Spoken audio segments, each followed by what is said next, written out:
The former head of special crime and head of extradition at the Crown Prosecution Service in the UK.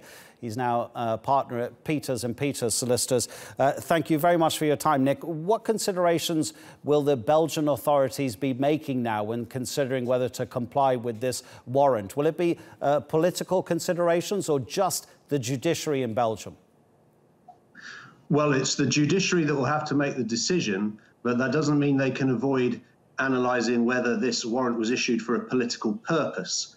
Because one of the challenges that Mr. Puigdemont can make in the Belgian court is that it would breach his fundamental rights to be returned to Spain because it's a politically motivated prosecution against him.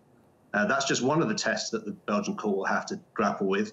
The others are dual criminality, so whether this is actually an offence in Belgium, what he's been accused of in Spain, and also whether he can get a fair trial in Spain, which is an issue that he's raised himself already. Yes, indeed he has. He says he wouldn't get a fair trial. The former Catalan president, Artur Mas, spoke out yesterday and said there's no way that Spanish politics is not affecting the Spanish judiciary and that it wouldn't be a fair trial. If the Belgians were to agree with that assessment, could Mr. Puigdemont give testimony from outside of Spain?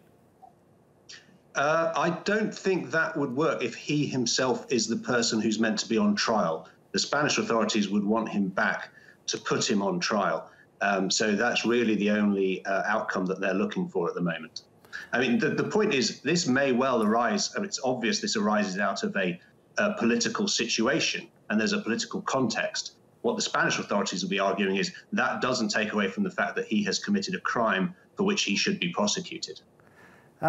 It's a political hot potato, of course, Nick, because the EU has other secessionist movements around, as we were speaking with our correspondent Amber earlier, and yet in terms of the judgment that's going to come from Belgium, is there any way that people in Spain will see it as simply something that is being decided on the legal basis rather than the political basis? Because in Spain, especially in Catalonia, they're so split.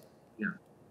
I don't think it's possible to be viewed as purely a dry legal or judicial decision because, first of all, the Belgian court will have to decide whether what Mr. Puigdemont is accused of doing in Spain would be a crime in Belgium. Now, Belgium has its own federal system. I'm not an expert on that, but you can see how that's already taking the Belgian court into an area which is very sensitive. Even if they decided it was a crime, they would then have to go on to decide whether the prosecution was being pursued for a political purpose. Again, it's a Belgian court pronouncing on the political situation in Spain. You're absolutely right, very hot potato. Nick Vamos, we really appreciate it. Thanks very much, Nick.